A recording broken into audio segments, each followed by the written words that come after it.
கர்த்தருடைய நாமம் மகிமைப்படுவதாக. ஆண்டவரும் என் அருமை இரட்சகரமாகிய இயேசுவின் நாமத்தினாலே இந்த நாளுக்கு நான் கர்த்தரை ஸ்தோத்திரிக்கிற. கண்களை மூடி இந்த நாள் கர்த்தர் நம்மோடு பேச முடியாது. பரிசுத்த தேவனே, எங்களோடு கூட பேசுங்க, எங்களை ஆசீர்வதிங்க. இயேசுவின் நாமத்தின் பிதாவே, ஆமென். வேதத்தை திறந்து சங்கீத புஸ்தகம் 139வது சங்கீத புஸ்தகத்தில் அதில் 16-17 வாசிப்போம்.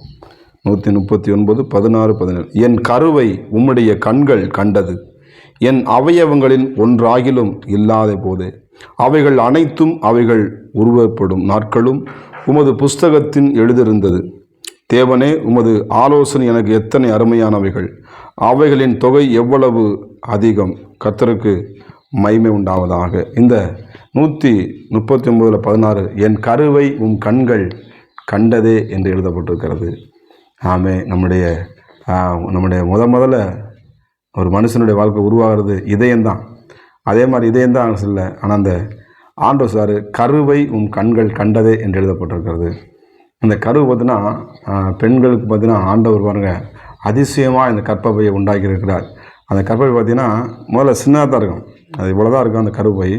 அது இந்த குழந்தை உருவாகும் பொழுது அது அப்படியே என்ன பண்ணும், பெரிய பலூன் மாதிரி என்ன பண்ணுங்க, ஆமாம், உருவாகும். பெரிய அழகாக உருவாகி அதற்குள்ள 2 கிலோ 3 கிலோ 2.25 கிலோ 1.5 கிலோ அப்படி சொல்லி குழந்தைகள் என்ன பண்ணும், அதில் உள்ளே வளரும். அது மறுபடியும் அந்த கற்பை என்ன பண்ணுவான், அப்படியே சுருங்கிருமா. கர்த்தருக்கு ஸ்தோத்திரம். பாருங்கள், ஆண்டவருடைய படைப்பு எவ்வளவு அழகானது.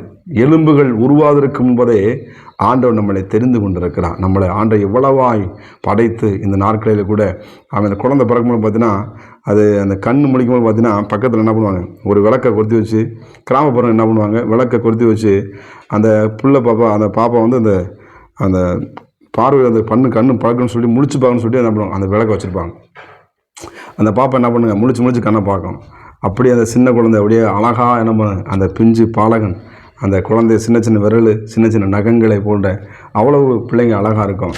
நாமளும் ஒரு காலத்தில் கர்த்தர் அப்படித்தான் ஆமாம் நம்ம பெற்றெடுத்து இந்த கருவில் நம்மளை பாதுகாத்து இவ்வளோ பெரிய ஆளாக நம்மளை வச்சுருக்காரு. இந்த செய்தியை கேட்டுக்கொண்டு அருமையான தேவ பிள்ளைகளே, ஆண்டவர் உங்களை அழகாக உருவாக்கி இருக்கிறார்.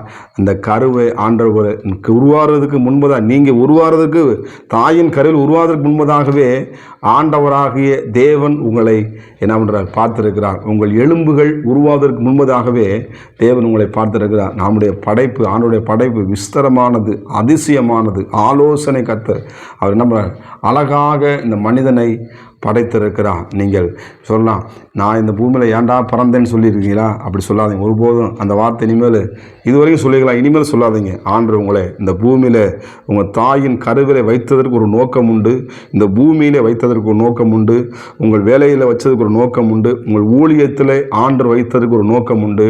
ஆமே சோதரன், இந்த பட்டணத்தில் வைத்ததற்கு ஒரு நோக்கம் உண்டு. ஏதோ ஆண்டவர் உங்களை கொண்டு செய்ய போகிறார். இந்த கருவு எப்படி சோதரன் அந்த குழந்தை உருவாக்கும் பொழுது அது எவ்வளோ பெருசாகிறதோ, பெரிய பலூன் மாதிரி ஆகுதோ, அதே மாதிரி ஆண்டவர் உங்களை என்ன பண்ணார், பெரிய ஜாதியாக்க போகிறார். ஆண்டவர் உங்களை மேன்மைப்படுத்த போகிறார். இந்த ஆண்டோட வார்த்தையை சொல்ல போகிறது வாதிச்சுன்னா அழகாக சொல்லுங்க. 16 பிறகு சொல்லுங்க, மேலே 15 சொல்ல பாருங்க. 139:15 சொல்லுது, நான் ஒளிவிடத்திலே உண்டாக்கப்பட்டு பூமியின் தாழ்விடங்களிலே விசித்திரமான வினோதமாய் உருவாக்கப்பட்ட போது என் எலும்புகள் உமக்கு மறைவா இருக்கவில்லை. ஆண்டோடைய கண்களுக்கு முன்பாக நம்ம நம்ப முடியாது, மறைஞ்சே இருக்க முடியாது, எலும்பு கூட மறைய முடியாதுன்னு பார்த்துங்க. நம்ம எப்படி நம்ம தோல் உள்ள முடிவு, அந்த எலும்பு முடி இருக்குது பாருங்கள். அந்த எலும்பு ஆண்டு அழகாக நம்மளை படைத்திருக்கிறான். ஆண்டவர் ஒவ்வொரு படை முதலுங்க 2 பக்கம் ஏன்னா அழகாக என்ன பண்ண, ஒரு பக்கம் இதே கொடுத்துருக்காரு, அந்த ஹார்ட் உள்ளே வச்சு. ஆமாம், நம்மளுடைய நரம்புகள், எலும்புகள், இவ்வளவு கண்கள், காதல் அழகாக தேவன் நம்மளை படைத்து வைத்திருக்கிறான். இந்த ஆண்டவராக இயேசு கிறிஸ்து நம்மளை இவ்வளோ அழகாக படைச்சிருக்காருன்னா நம்மளை அழகாக நடத்துவார். அதை பற்றி எதை குறித்து நீங்கள் என்ன பண்ண, எதிர்காலத்தை குறித்தோ, சுத வேலையை குறித்தோ, சில உயர்வுகளை குறித்தோ, நீங்கள் பிள்ளைகளை குறித்தோ கவலைப்படாதீங்க. உங்களுக்கும் ஆண்டவர் என்ன பண்ணுவாருங்க, ஒரு நல்ல ஒரு ஆண் பிள்ளையை தேவன் உங்கள் குடும்பத்திலே உங்கள் கருவிலே தேவன் இந்த நாளிலே வைக்க போகிறார். இந்த கருவுக்குள்ளே ஆண்டுடைய குழந்தை ஆண்டவர் என்ன பண்ணார் உங்களுக்காக. ஓ ஸ்தோத்திரம். இந்த நாளிலே கூட கர்த்தர் உங்கள் கருப்பையிலே ஒரு குழந்தை பாக்கியத்தை தேவன் உங்களுக்கு தரப்போகிறார். ஒருவேளை குழந்தை இல்லாமல் இருக்கிறீங்களா? ஒருவேளை ஒரு குழந்தையோடு இருக்கிறீங்களா? இன்னைக்கு 2வது குழந்தை கூட கர்த்தருடைய வல்லமை உங்களை தொடப்போகிறது. உங்கள் கருவை கர்த்தருடைய வல்லமை தொடுகிறதை நான் பார்க்கிறேன். இயேசுவின் நாமத்தினாலே கர்த்தருடைய பிரசன்னமானது உங்களை தொட்டு ஆமே நீங்கள் பெரிய ஜாதியாக்கும்படி உங்கள் கருவை கர்த்தருடைய கண்கள் இந்த நோக்கி கொண்டிருக்கிறது. ஒருவேளை இந்த கற்பத்திலேருந்து ஒன்றும் செய்ய முடியாத பிறகு இந்த கற்பனை வேலை செய்யாமல் சொல்லிட்டாங்க அப்படின்னு சொல்கிறீங்களா? இல்லை பிள்ளைகளே, கர்த்தருடைய வார்த்தை சொல்கிறது, அவர் சொல்ல ஆகும், அவர் கட்டளிட நிற்கும். என் கருவை உன் கண்கள் கண்டதே என்று எழுதப்பட்ட வார்த்தையின்படி இந்த நாளிலும் கூட கர்த்தர் உங்கள் கற்பப்பையில் இருக்கிற கர்த்தருடைய வல்லமை இறங்கி உங்களை அதிசயங்கள் நடத்த போகிறது. அதிசயமாய் ஆண்டவர் என உங்கள் பிள்ளை செல்வத்தை கொடுத்து கர்த்தர் உங்களை ஆசீர்வதிப்பார். நம் கண்களை மூடி ஜெபம் பண்ணுவோமா? பரிசுத்த கிருபை நிறைந்த நல்ல ஆண்டவரே, உடைய பிள்ளைகளோடு நீ பேசி கொண்டிருப்பதற்காய் ஸ்தோத்திரம்.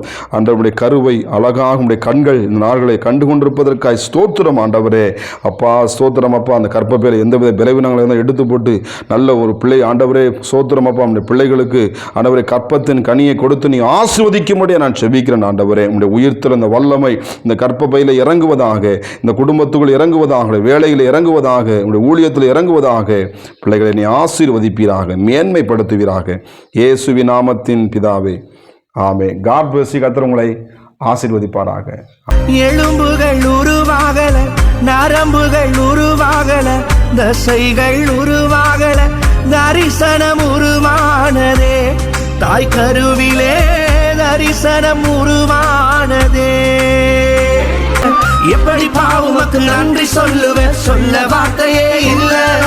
நீங்க போதும் என் வாழ்க்கை முழுவதும் வேறு ஆசையே இல்ல. என் தாய் உருவாகும் முன்னே என் கருவை கண்டி